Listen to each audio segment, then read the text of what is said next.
ஓம் சனீஸ்வராய நமக. ரிஷபராசி அன்பர்களுக்கு சனிப்பெயர்ச்சி எப்படி இருக்க போகிறது? ராசிக்கு 9ஆம் வீட்டிலே அமர்ந்து கையில் காசு தங்காமல் கடன் பிரச்சனை மனக்கவலைகளால் கலங்கடித்த சனி பகவான் 10ஆம் வீட்டில் அமர்வதனாலே நல்லதே நடக்க இருக்கிறது. இனிமேல் நீங்கள் விஸ்வரூபம் எடுப்பீர்கள். உங்களுடைய வாழ்க்கை பிற வழி சொத்துக்களை எல்லாம் பெறுவதற்கான அற்புதம் நடக்க இருக்கிறது. வீட்டை கட்டி முடிக்க வங்கியில் கடன் வாங்குவீர்கள். பேசாமல் இருந்து வந்த உறவுகள் கூட உங்களோடு பேச தலைப்படுவார்கள். சனி பகவானுடைய பார்வை உங்களின் 4ஆம் வீட்டை பார்ப்பதனாலே தாயாரின் உடல்நிலையிலே கொஞ்சம் அக்கறை தேவைப்படுகிறது. புது வாகனம் வாங்குவீர்கள். தாய் வழியில் சொத்து பிரச்சனை மீண்டும் உங்களுக்கு தலை தூக்கும்.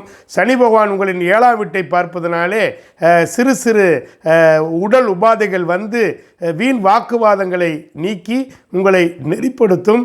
சனி பகவான் 12ஆம் வீட்டை பார்ப்பதனாலே சுப விரயங்கள் ஏற்படும். ஆன்மீக